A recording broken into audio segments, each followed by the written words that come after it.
So good evening, everybody. And without further ado, I would like to introduce Aaron Weisbane, Dr. Aaron Weisbane, to continue his very interesting series on what's really true in the Bible. So Aaron, why don't you go ahead? Yeah, good evening, everybody. It says that my internet is unstable, so if I'm frozen, let me know. I don't know, shout or write a note. Thank you for. I'm sorry. Can people mute themselves, please? Okay, go ahead. So, or I'll mute you. I just want to review a few things that I spoke about last week, and I started to directly to dive into the Exodus, but I started before that with the existence of a very interesting group of people that we don't know much about them. The only thing that we know that there was a group of people that who called themselves Yakovel, which is Jacob El, the combination of the suffix El, which is God. We have so many names in Hebrew with Nathanael, Raphael, and so on and so on. But there was a Yakovel that two groups of people that were mentioned by two different pharaohs. One pharaoh from the 14th century BC and another pharaoh from the I'm sorry, did I say 14th century? I think it was actually the 15th century. And one from the 13th. The most important is Ramses II. So Ramses II, who was basically the Ramses that is the pharaoh of the story of Exodus, the beginning of the story of Exodus. That we know that it was Ramses II. He visited Israel at the time of his rule. He ruled for the longest time, all the dynasties. He ruled for 60-something years, 64 years, died at the age of 90. And he visited Israel, and he visited an area on the outside, not in the land of Israel of today, but in the north of Jordan. And he actually mentioned there was a group of called Yakovel, which we don't know exactly what's this group, what's their belief, what's their faith, what's the size of the group, but it is a group of people. So we started with that. Then I jump into Egypt and into the text. So there are a few anchors in the text that shows us or implies of a period of time that the story of Exodus happened, and that is similar, that is actually parallel to a historic event. So one of the biggest thing is that it says in the first chapter of Exodus that the Hebrew slaves were working in building two cities, Ramses and Pithom, which is on the east side of the Nile Delta. These cities exist. These cities were excavated by a bunch of archaeologists over the last 100 and something years. So we know that also these cities were built during the time of Ramses II. So it is actually mid-13th century BC. So we don't know exactly when, but we know that it was over a few decades that these cities were built. So this is the biggest anchor for archaeologists. Even if you are minimalist or maximalist, if you want to prove that the Bible was really happened, or if you want to just take the Bible as is, it is a very important things to know that the cities actually are there and that they were built during Ramses II. However, the text tells us that Ramses II is not the pharaoh that let the people go, that actually gave the permission of the Hebrews to leave Egypt. We know that this pharaoh, Ramses II, died, and then after that, his successor, I believe it was his 11th son, Menapate, is the one who, according to the Bible, is the one who actually gave the permission for the people of Israel to leave. However, this Menapate was um, uh, stayed mainly in his country because there was a drought and there was a famine. It was about a period of time of about 50 years that the empire of Egypt shrunk all the way to the borders of what is Egypt, almost what is Egypt today, a little smaller for what is Egypt today. And they didn't let enemies to go into Egypt because Egypt was very prepared for this famine. So this Menapata at one point, in order to push away these enemies who came and tried to control some of the country, and definitely the storage of the food in Egypt, he started a campaign to the west and to the east, and he pushed away the enemies. And this is where I actually finished last time. I'll share with you my presentation. Did I share? Oh, here we go. Oh, no, I did share. I didn't share. Let me just close this. Hold on. What do you see on your screen? Do you see Yeah, the? we see this. Yeah, we showed The that last PowerPoint. time. Yeah. Okay. You see the PowerPoint. So this is the PowerPoint, and this is the slide with what's called the Israel Stele, or in English, I don't know if it says Stele or Stella. Let's say the Stella. It was found in 1896 in Egypt. It's Stele. It is presented in the Cairo Museum, and so it's 125 years ago. And it says that all the enemies were pushed back, and there is a list of all the enemies from the east of Egypt, where Israel is today. It says Canaan has been plundered and into every sort of despair. Ashkelon is mentioned there. Gezer is mentioned there. Yenoam is mentioned there. And Israel is mentioned there. This was a groundbreaking, because it was the first time that outside of the Bible, of the literature of the Bible, the name Israel is actually mentioned. So Israel is mentioned there. It says that Israel was destroyed or not exactly destroyed like he destroyed Canaan, for example. But it says that of course it's kind of a metaphor. His seed is not. What does we don't understand exactly the meaning. What it means that it was all the people were killed, or they were pushed back, or basically they were a weak enemy for Egypt. But it shows that during this campaign to the east, all these locations and all these tribes were defeated by the Egyptian, and Israel was one of them. Which means that if we're talking again, the Bible says that Menapata was the pharaoh who pushed and let the people go, let the Hebrews leave the country. But if the Hebrews and the Israelites are the same nation, how come Israel was actually outside of Egypt at the same time? So this shows to many minimalists looked at this still and they said, here is a proof that Israel was not even in Egypt at the same time as Menapata. So we have here the biggest contradiction. Where is Israel, and what was the people of Israel? And maybe there were actually, so you can build a lot of theories around it. Some archaeologists and historians said it doesn't mean that there was no other people in the land of Egypt that needed to be freed, and they reunited with this Israel that was located in the east of Egypt. But many said that there's no other evidence, and there's a lack of evidence that there was something like this happened, that there were many slaves that left Egypt.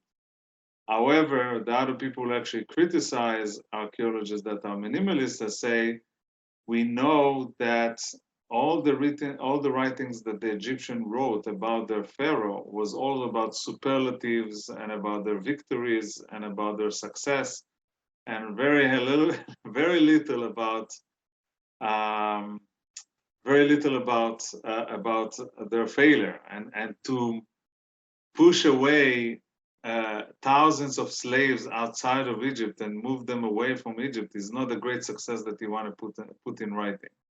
So this is what the Maximally said. Of course, there are many theories about it, and we can combine the theories together. You know, I started actually with the theory of the Ixos, of the people who lived in Egypt 400 years before that, and were from the north and were pushed out by the Egyptian. And there are two theories of two historians that the ancient historians, I'm talking about historians from the 3rd century BC to the 1st century AD. I'm sorry, AD. These are the people. These are historians that actually said the Hebrews are descendants of the Hyksos. We can combine it with that and say maybe there were some Hyksos who stayed in Egypt and later down the road became a few years later, you know, not a few centuries later became the slaves, the same slaves of the Hebrews. Maybe this theory is actually right. Doesn't mean that we can dismiss one theory or another. We can combine theories together. So there was a question. I see Sandra has a question. One question for Sandra. Yes. I just wanted to know where this is located right now. So we are. What do you mean located? Where is this stele? It's in the Cairo Museum. It's in the biggest museum in Cairo. Yeah, I think I saw it when I went to Israel with Rabbi Yitzi. Mm-hmm. Sure, we went there. I remember seeing it. No, it's not in Israel. Maybe there's a duplicate for this, but it's definitely no. We went to Egypt first, and then we went. Okay, yeah. So most likely you were there. Yes, if you went to the Cairo Museum. Now they build a new one. Only if they open it in 2020. The new museum. So they moved. There was a big event that they moved about 40 pharaohs and a few queens in a big parade through Cairo in order to move them to the new museum. Anyhow, I want to jump to the third theories, and then we can discuss and we can mix all the theories together to make it even more complicated for you. And this theory was written in this book. His name is Israel Kenuel. It's not Israel Finkelstein. He wrote a few books about archaeology and the Bible. He is an Israeli historian. It says here on the inside of the book, it's in Hebrew, but it says he wrote in English as well. But he wrote he is a guest professor at Harvard and Berkeley and Stanford and the Chicago University. University of Chicago. I'm sorry, University of Chicago. So he's a well-known professor. Is from the University of from the Hebrew University, and he is a senior professor. It says a senior research professor in Israel. His name is Israel Kenuel. Okay. And this is his theory, and he developed it. This book is not, I think it's like 10 years old, maybe. And he developed a very interesting theory after looking at a bunch of findings from different sources.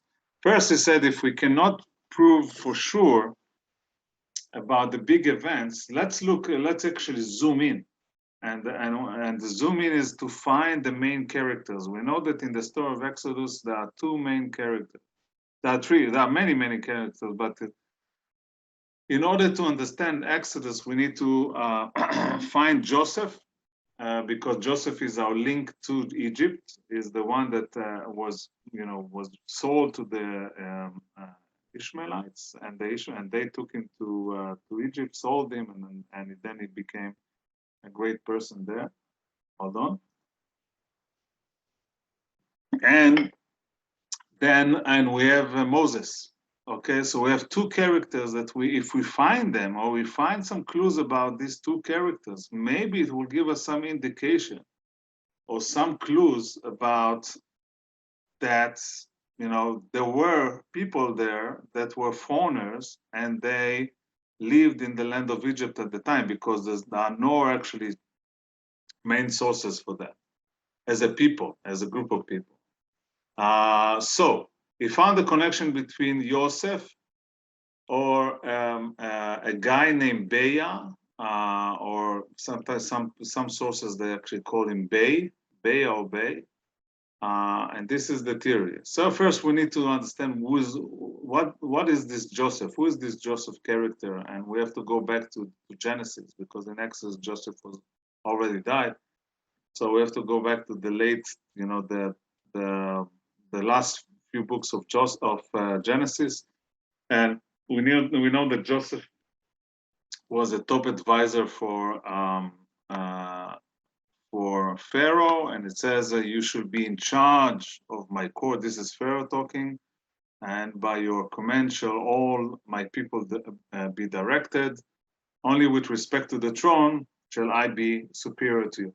So it gets a great authority and a great responsibility by Pharaoh to be kind of the second hand, the prime minister or whatever, the top, the chief of staff or the chief of Egypt at the time. And Pharaoh further said to Joseph, this is in this is in verse 41. It says, "See, I put you in charge of all the land of Egypt." Okay, so we know a little bit about the status of this Joseph.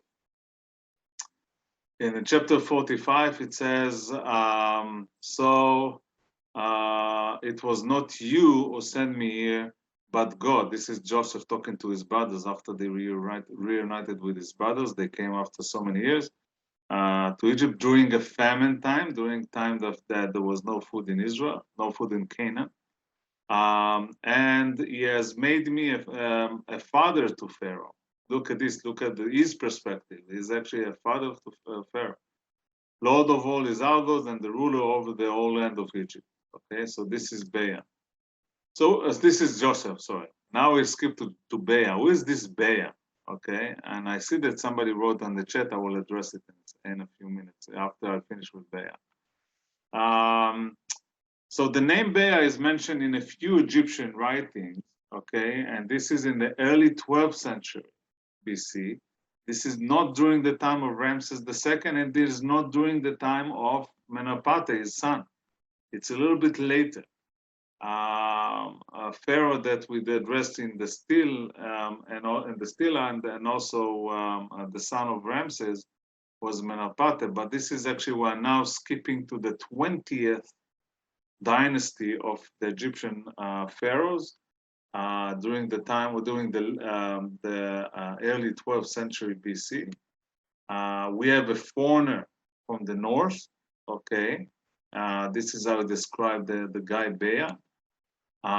He is an assistant to Seti II, which was the pharaoh at the time, and Seti II made him a treasure, basically the treasurer, and in charge of the army as well. So you can see there is actually a foreigner there who had a very superior position in Egypt at the time of Seti II.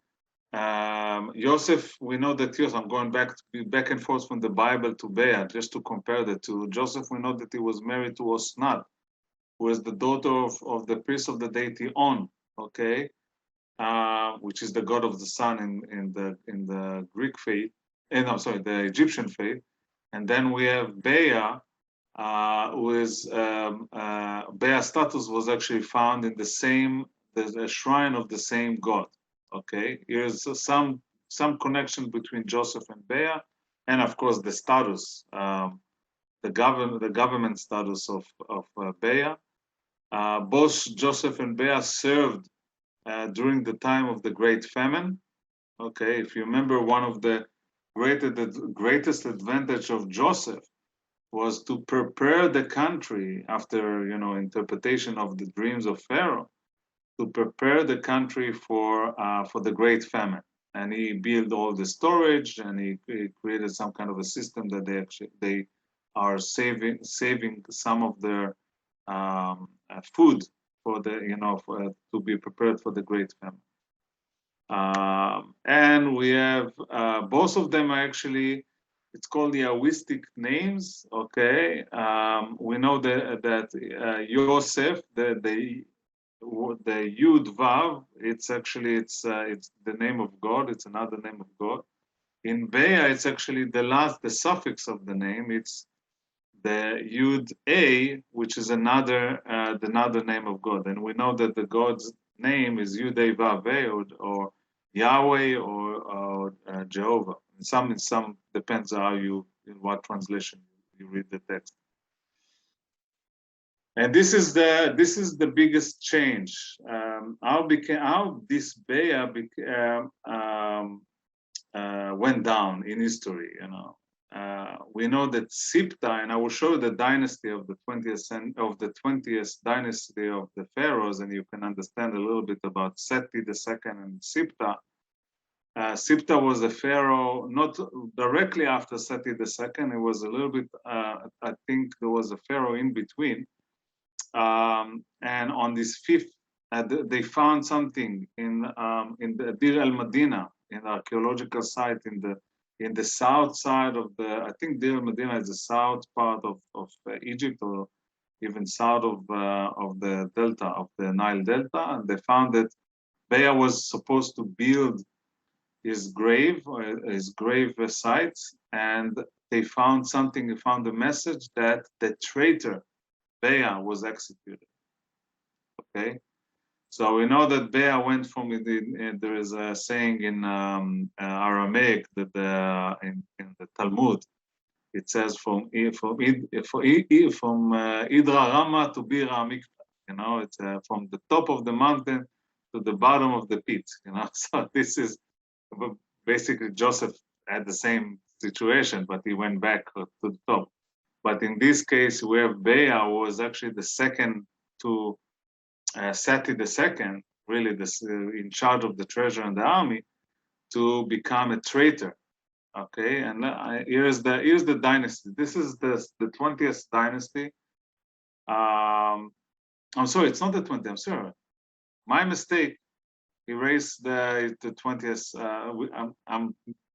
We're going to talk about Moses, and Moses will take us to the 20th dynasty. This is still the 19th dynasty. So we have Ramses II. We know him very well. So, and we have Menapate. We just talked about him. Okay, and we have Seti. We have Seti II, who was the successor, the next, so basically the grandson of Ramses II. He ruled only for 6 years, 5.5 to 6 years. So it was a very, very short time, for a very short time, a pharaoh. And he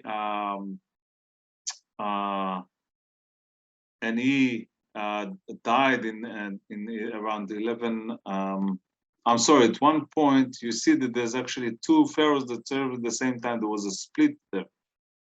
Some pharaohs, because there was some kind of a fight over it's like the Hebrews with after the death of Solomon. So you can see the 2 pharaohs actually served at the same time, but Seti served as a big major. Most of the land was he was the pharaoh of most of the land, and his successor was Siptah, and this Siptah is the one that executed Bea. Okay. So, and this is the message that they found in Dir el Medina. So, just to put the perspective on history, and I will show you actually the timeline in a few seconds. So we have Seti II, and then Siptah, his successor, killing Bea. Then I want to show you 2 sources in the Bible that mention the name Bea, which is very interesting to see. and this is what Israel Kenwell mentioned, that it's not only externally, you don't see it only in Egyptian writing, you also see the name, some traces of the name in the Hebrew writing, in the Bible. So we have it from the Psalm 81. I put the Hebrew here so you can see. You can see how the name Yosef, which usually the rest of the Bible, the Yosef, the name of Yosef, those of you who know a little bit Hebrew, it's the Yud Vav Samech final pay. But here it combined, whoever wrote the text of this specific poem, he wrote the name Beya, B, Bet, Yud, A, together with the name Yosef, combined together. The translation doesn't actually mention that. It says he imposed that as a decree upon Joseph, but it basically says Be Yosef, okay? The second part is Isaiah 26, and here it actually says, Bitchu ba'Adonai, trust the Lord, thou trust in the Lord, a day ahead, forever and ever, okay? And for in Yah, Beya, here it is, the word, it's bold. The Lord, you have an everlasting, you have an everlasting rock. So this is another source that we see the name Beya, Bet Yud A, in the Hebrew Bible. Okay, so this is in two different locations. But the most interesting one, of course, it's actually the connection of the name Beya together with the name of Yosef, Joseph. Okay.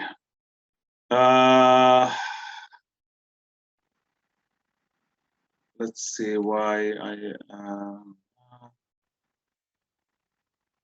okay, we know about the location of Joseph when Joseph actually settled in the region of Ramses, okay, which is very interesting.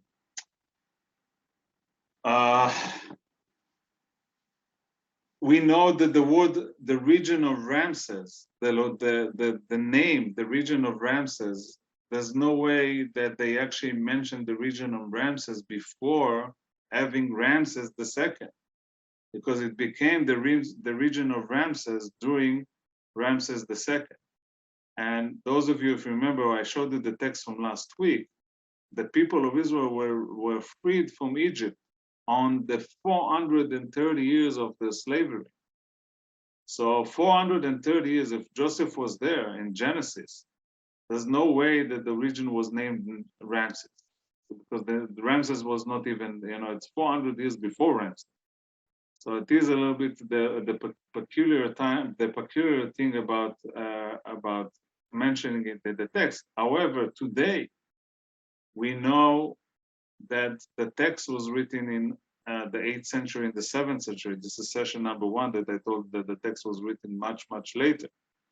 So the people who lived in the 8th century and the 7th century BC, they knew about the region of Ramses, because Ramses was there in the 13th century BC, but definitely not in the 7th century BC.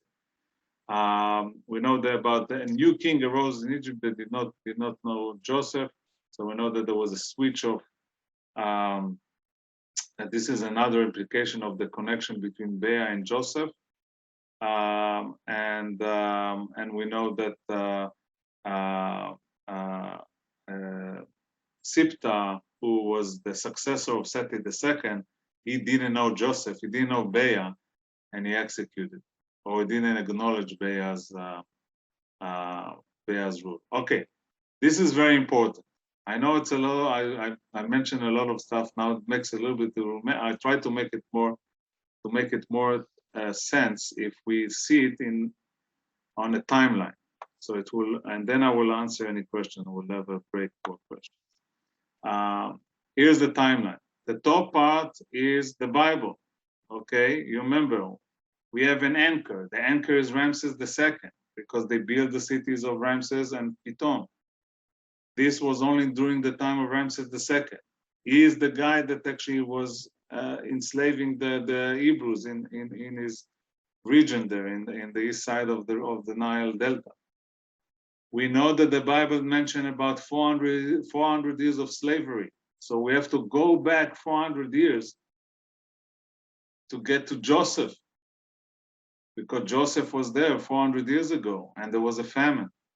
Okay, and during this time, you know, and right after the death of Joseph, this is where slavery actually started. So 400 years of slavery.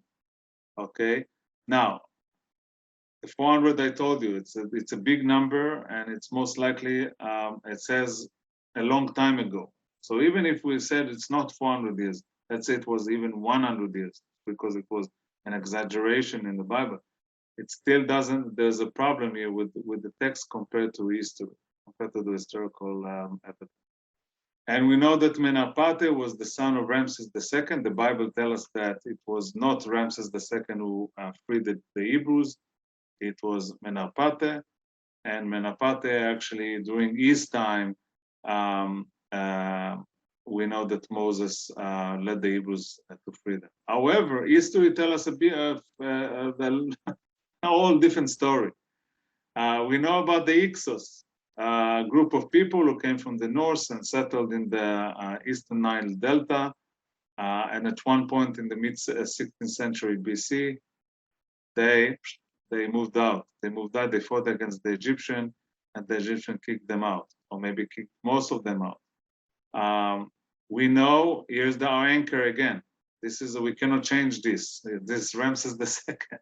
And again, it's all about one verse that says that the Hebrews built Pitom and Ramses. These cities were built during Ramses II.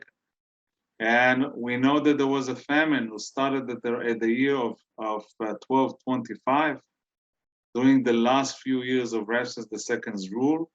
And his son had to deal with that because his country was ready for the famine, and remember, pushed everybody away, and even had to leave his own country to the east and kill all these people, or make sure that all these people won't come and won't attack his own country. And this is Menapate. During Menapate, and the Israel still was written in the 5th year of Menapate's rule, which is the 1207 BC. Okay, right after Menapate, we have Seti II, and we have Bea. So it's a little bit of we are switching here. We are switching things here. How come Joseph in this story was in the 7th century BC, and if Bea and Joseph is the same person, how come he actually lives on the 12th century? It's a problem.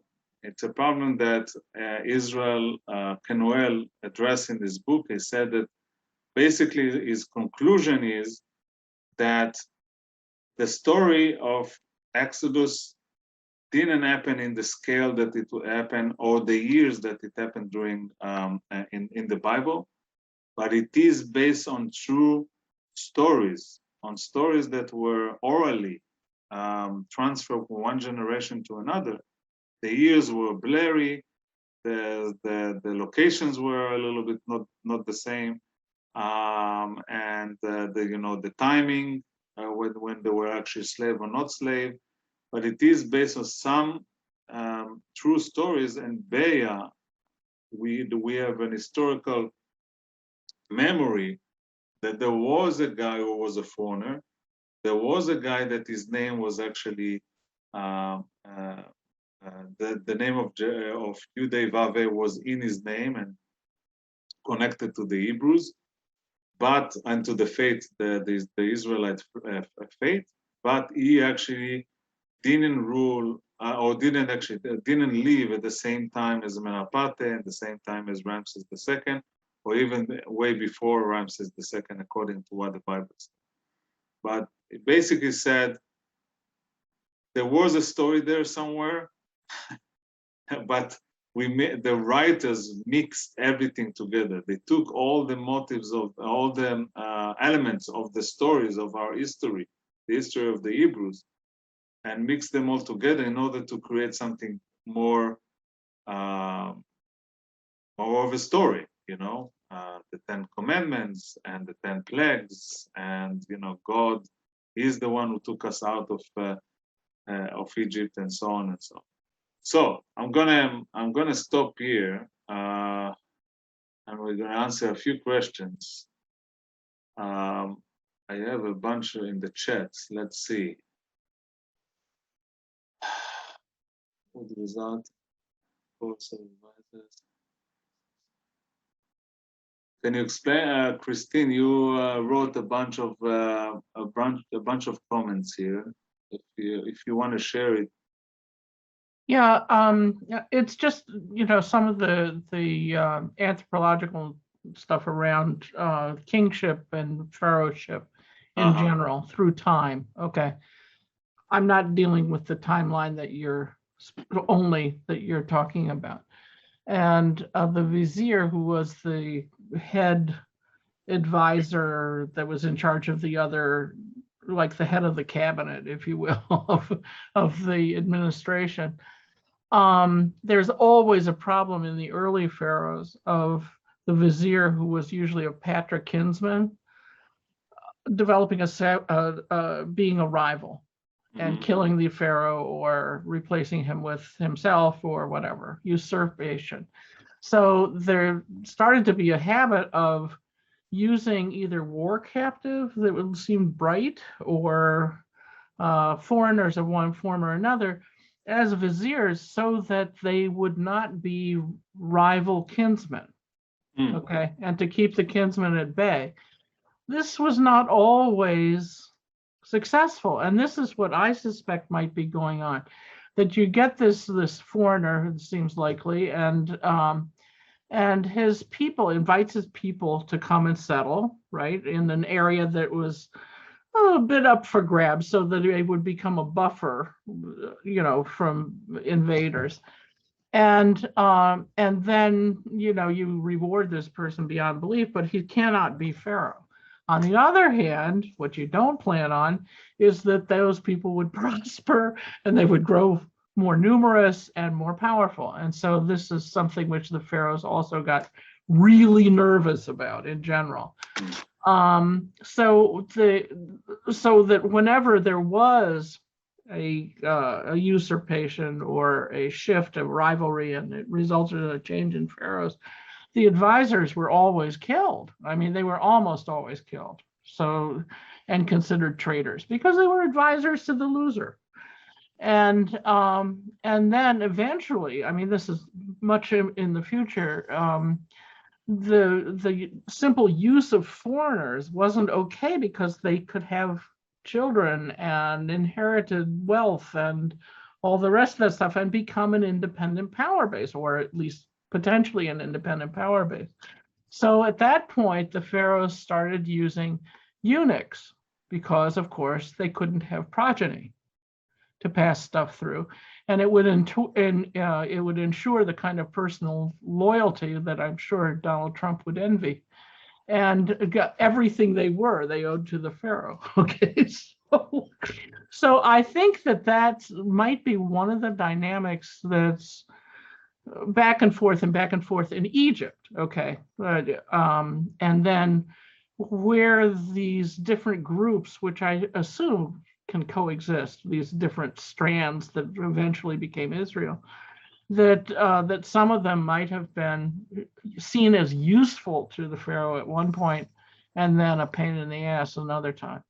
Yeah, that's a great analysis. I knew about, yeah, you're right. There were a bunch of kings in history that had. Am I frozen? No. What? No, you're not frozen. There were a bunch of kings. You're right. That took a foreigners. They took a foreigner as an advisor, and then later this advisor was was executed at one point or another. Yeah, the story. Look, it's the same thing. It's the same thing. Basically, it's the same thing with Joseph. Joseph was a foreigner, and he became the. So the parallel of these two stories. This was one of the things that. The connection of Beah and Joseph and then you find these two verses in the Bible that the names are also, mentioned. Bea is mentioned in the Bible. This is where Israel Knuel was, building his theory. Not only about Joseph. I will talk about Moses in a few minutes, but Joseph is a very important one. Yeah, but be that as it may, the years, if the story of Bea is true, and Bea is Joseph, and the name Joseph would just fit to the writers of the 7th century BC, because they wanted to give Rachel some credit of naming Joseph, and maybe connecting Joseph to Yaakov, to his father, to Jacob. Maybe Bea was not the son of Jacob, was not even connected to Jacob, and the writers a few centuries later said, let's connect the two stories together. There was a guy, Bea. He lived in Egypt. He was not exactly the same time, whatever, but he was actually got to the point that he became a very important person in Egypt. And you know what? Let's connect him to our ancestors, and yes, he was the favorite son of Jacob. Who knows if this is what happened? There's no doubt that the biblical writers are super creative, it's Israel Knuel and also Israel Finkelstein and many other researchers said the Bible is not a book. It's a library. It's a library in under one cover, and because there are so many writers in this library, we know that there are contradictions, and we know that there are stories that are made up, and we know that there are stories that they found forcefully. They found connection between different characters and between different minor stories or small stories, and there are many elements that actually also repeat itself. We talked about it two sessions ago. The element of a woman who cannot have a child. How many times we have this story in the Bible?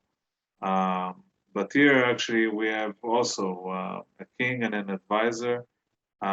We have David and his own advisor, and we have Solomon and his own advisor, and we'll have many kings down the road, Israeli or Judean kings, that will have bad advisors or some good advisors that will try to control the king.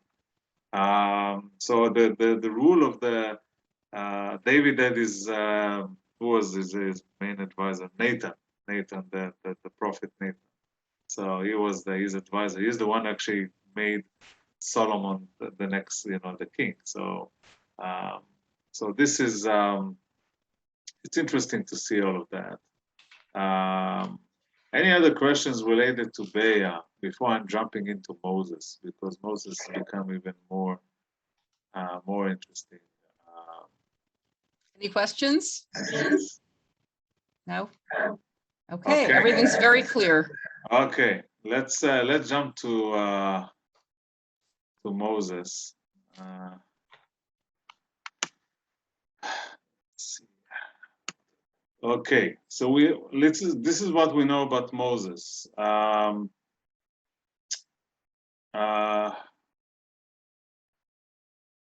Can you see that? Can you see the presentation? Yes. Okay, good. I got to know that. Okay. This is what we know about Moses in chapter 11. In this now, where everything is, of course, in the book of Exodus. The Lord disposed the Egyptian favorably toward the people. Moreover, Moses himself was much esteemed in the land of Egypt amongst courtiers and among the people. Okay, so this is how we put the biblical writer put Moses. His status in Egypt. So now let's talk about Moses and Midian. Midian is the area. It's on the northwest part of the Arabian Peninsula, which is east of Egypt. Think about in the story of Moses has to run away, has to cross the entire Sinai desert, okay, and get all the way to Midian. This is where he met Tzipporah, his wife, and he met Yitro, his father-in-law. Here's another story here, you know, the repeating story of a person who is escaping, like always escaping, running away, like Jacob as well, who was running away far, far away from his native land. It's interesting that, you know, think about Moses, that, you know, he had to cross the Sinai desert in a few weeks, and then he had to cross the same desert for 40 years. It's a little bit frustrating. The Medians actually worship one god with no image. Okay, this is what they're finding in the shrines. Ramses II had to actually mention them, so they were active during the time of Ramses II. And he called them the Yahu in the land of Shasu, okay, which is very interesting because you see a very interesting word here, Yahu. Okay, Yahu, it's Yudei Vav, very similar to the name of the God of the Hebrews. And this was their God, the God of Yahu in the land of Shasu. Exodus, we have in the story of Exodus, so this is history about Midian. In Exodus, we have Moses, who is married Tzipporah. She is the daughter of Yitro. And Yitro was actually mentioned in the Bible in 7 different names, which means that actually it's an indication that there were a few stories that were mixed together, that were told in different times and were put together. Some of his names are Yitro and Chovav and Keini and Reuel, and so on and so on. So there are many names that were actually named of Yitro. Okay, in the book of Exodus is Yitro, and then actually no, at one point is also Chovav and Reuel, which is very interesting. Yitro was a Midianite priest. Okay, so he married a religious person, and this religious person worship one God, which is very interesting. So this is Moses. Now, just to switch, I'm switching now to the 20th. This is why, you remember I thought I made a mistake before. We looked before at the 19th dynasty of pharaohs, and now we are actually in the 20th dynasty of pharaohs. There's the next what is it? 100 and something years, 150 years, 140 years that we have. We start with Setnakte. It was the first pharaoh in this dynasty. Then we're Ramses III. You have to remember these 2 names. It's just Ramses III and Setnakte. Okay, I'm not going to talk about the rest of them. So this is what we found. You remember we talked about Joseph and Bea, and now we're talking about Moses or Irsu. Okay, and there is the Great Aris Papyrus. The Great Aris Papyrus is one of the large, not one of the largest, the largest papyrus that was found in Egypt in a great condition. It's a 41-meter papyrus. Yeah, it's like, what is 41 meters? Like 120 feet of Egyptian writing, ancient writing, and they mention a foreigner who was it's called Heru or Heru, Haru from the north, from the Syria east side of or the east side of the Jordan River, which is similar to where the Yaakovel, the location of Yaakovel is. If you remember, Yaakovel was in the south of Syria, or later actually Ramses II mentioned that they were on the east side of the Jordan River in the north part of Jordan of today. And this Haru put himself as the prince after the death of Tauseret, which was the last pharaoh. She is a female queen.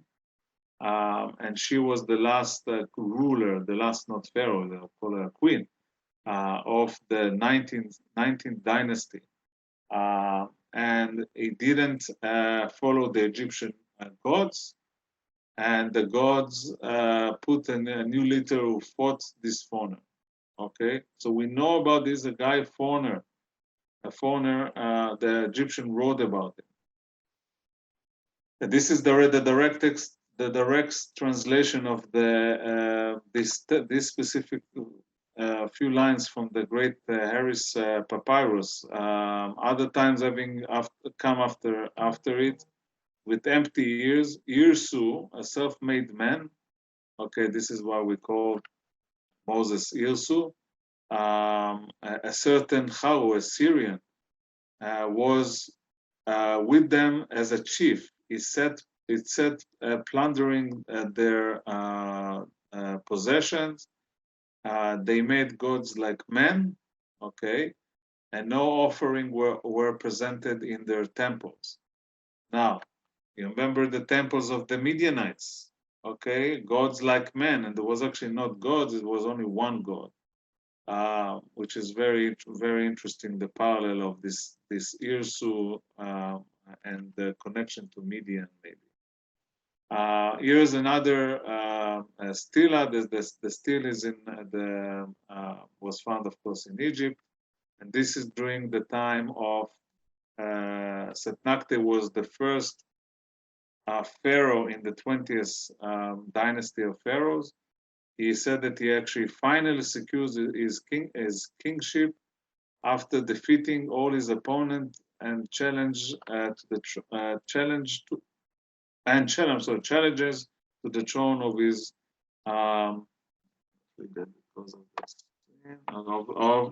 in his second year. Okay, so in second year of rule, this is what he did. He got rid of all these people, including most likely including this Irsu. Okay. Let's go back to the Bible. So I'm jumping between the Bible and between and what they found in Egypt. Okay, and it says that the Israelite journey from Ramses to Sukkot, about 600,000 men on foot. Okay, this is where after they were already started to go to these are the slaves who are freed. They left Egypt. Think about the numbers: 600,000 men. It's not only that. It's not related. It's not mentioning children and women. These 600,000 men from Ramses, they were marching. The next chapter it says, and when Pharaoh let the people go, when Pharaoh let the people go, God did not lead them by the way of the land of the Philistines. Okay, although it was nearer, God says if the people may have changed their heart when they see war and return to Egypt. Here's an implication. It's an hint, it's a clue that there was a war between the Philistines and the Egyptians at the same time that the people of Israel left left Egypt. Okay. Now I'm going to put it on the historically where it actually says in a few minutes. You will see that the Philistines, when exactly the Philistines fought against the Egyptians. Okay. So God led the people roundabout by way of the wilderness at the Sea of Reeds. Now the Israelites went up armed out of Egypt, out of the land of Egypt. So we're talking about not on just free men. We're talking about people that are. It's a big army, 600,000 men, and they are armed. So it's a huge army that actually marching out of Egypt. These are not the poor people that were slaves for 400 years have to cross, the Sea of Reeds. These are people that are, they have some weapon with them. Okay. And 2 chapters later, it says the people here, they tremble, agony grips the dwellers of Philistia. This is from a poetry. This is, and also mentioning again the Philistine, the Philistia, which is very important because we know historically when the Philistines fought against the Egyptians. Okay, let's look. So I want to tell you. I'm sorry. So maybe I didn't create a special slide for that. But where the Philistines fought the Egyptians? We know at the exact time, and the exact time was the exact year was the year of 1180.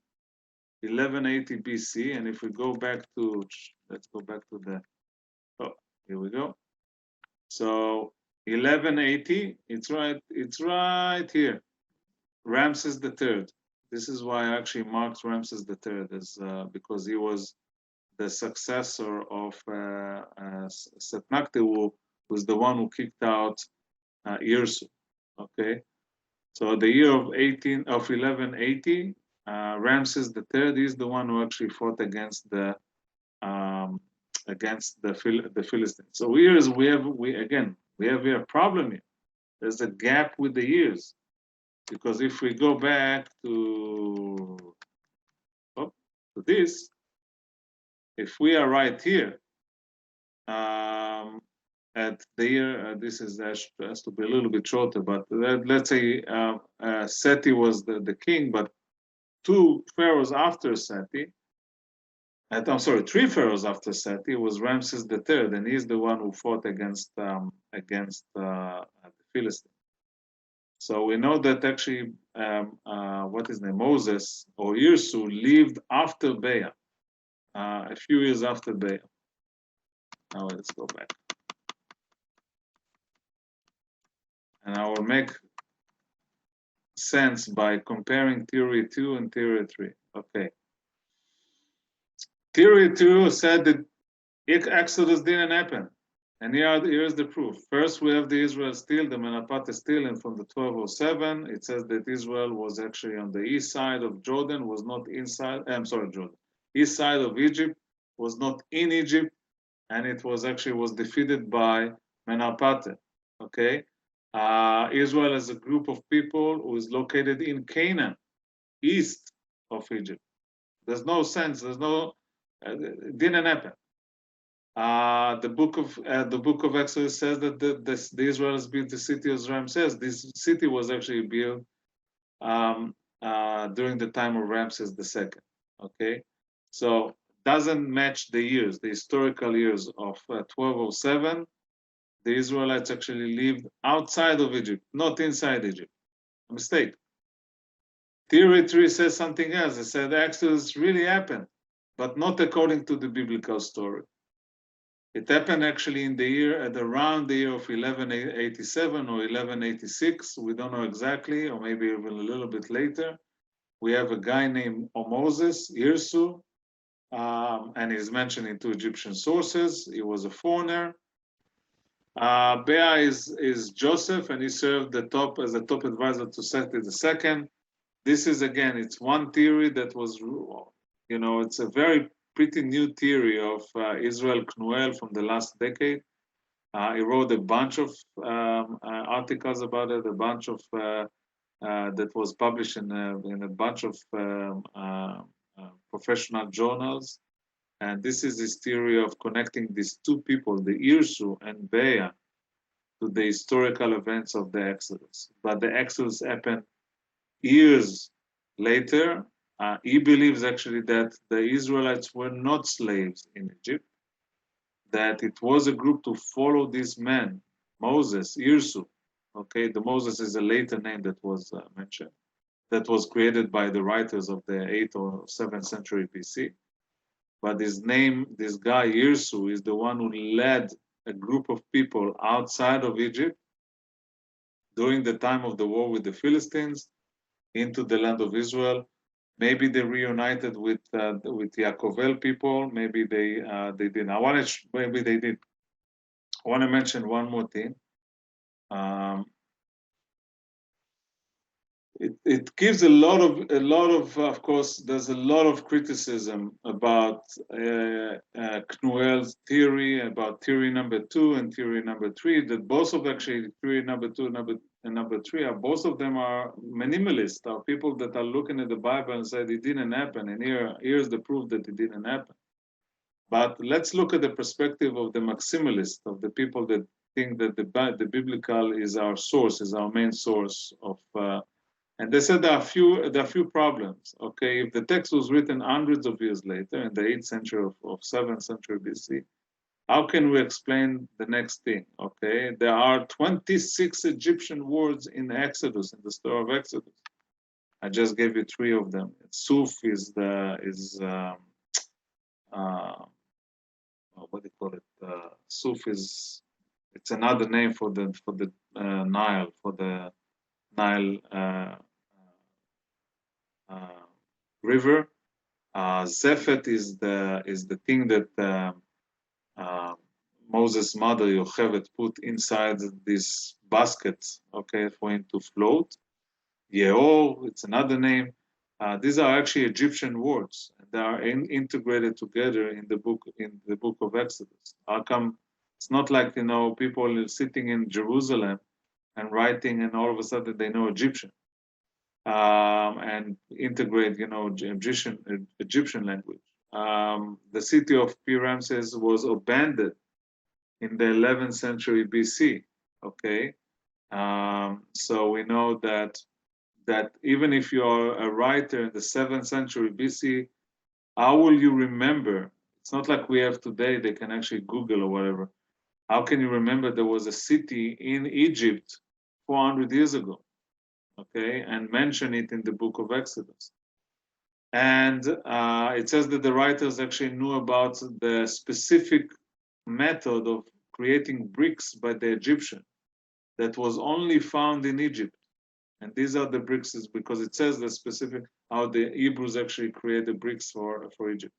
And the answers of the minimalist is there's one of the explanation is that the text was written in Egypt, was not written in Israel. And we know that Jeremiah, okay, who was a prophet who lived in Egypt at the 6th century BC. We know that he was there. And he was very close to the location in Pi-Ramses, okay, and this is from Jeremiah 44, verse 1. The word which came to Jeremiah of all the Judeans living in the land of Egypt, living in Migdol, living in Tarfenes, whatever it is, all these locations are actually located very close to Pi-Ramses, the city that was abandoned in the 11th century BC. So we cannot say, you know, we know that Jeremiah lived in Egypt and he died in Egypt. Okay, he was not at one point. He lived a little bit in Judea, in Judea, and then actually moved down to Egypt. But here's an explanation why we have so many Egyptian elements and Egyptian things inside that the later writers wrote in the book of Exodus. So I'm going to stop sharing now, and I would love to hear. Are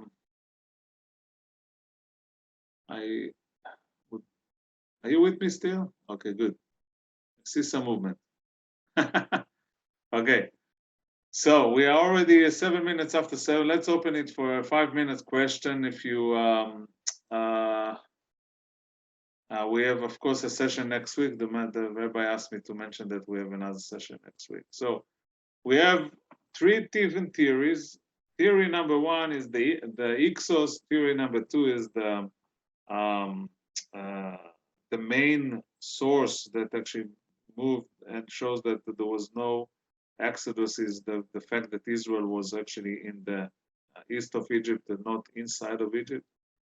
And the last theory that Israel Knuel mentioned, that yes, it's based on true stories, but the true story didn't happen at the time of the Exodus. And the number of people that left Egypt probably are much smaller. And he said that there is also he thinks his estimation is speculation. Is this group that Irsu took out of Egypt are the same, are actually Hebrews because they become Hebrews of reuniting with the group that is actually sitting on the east side of the Jordan River, which call themselves Yakovel. Okay, maybe at one point they changed the name to Israel. Who knows? So, any comments, questions? Are you confused? You want me to explain something more in detail? Because it is all the years is actually that I know it's a little bit a mix up. I try to do it with the timeline so it will makes a little bit more sense. And Sandra, you have a question. Yeah,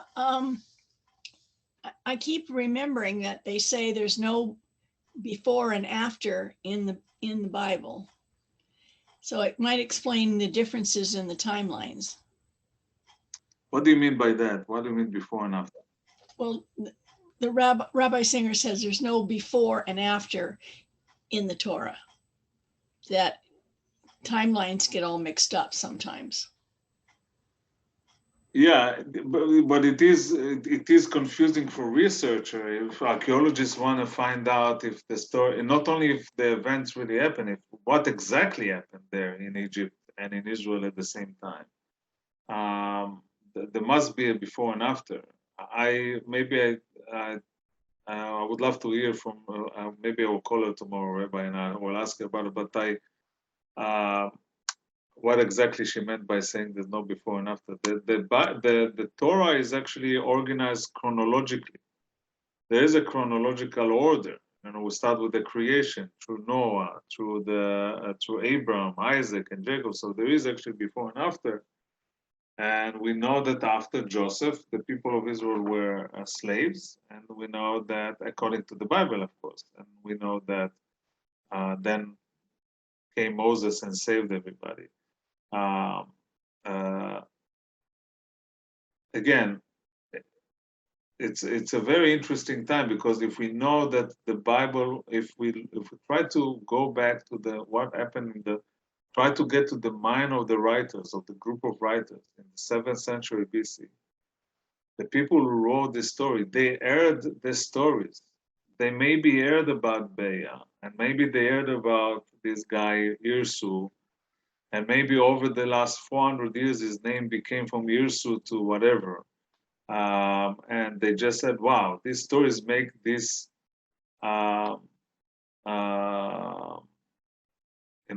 it's a very interesting story. There's a lot of meat there. There's a lot of, the betray and love and going, running away and killing and wars and slavery. So there's a lot of elements that they add to the story. And we see it even today. We don't have to go that far. I don't know if I mentioned, but I like to read history. And I read, for example, I like to read about American presidents. I read 3 biographies of Reagan. He never actually wrote his autobiography. There are many presidents actually write their autobiography.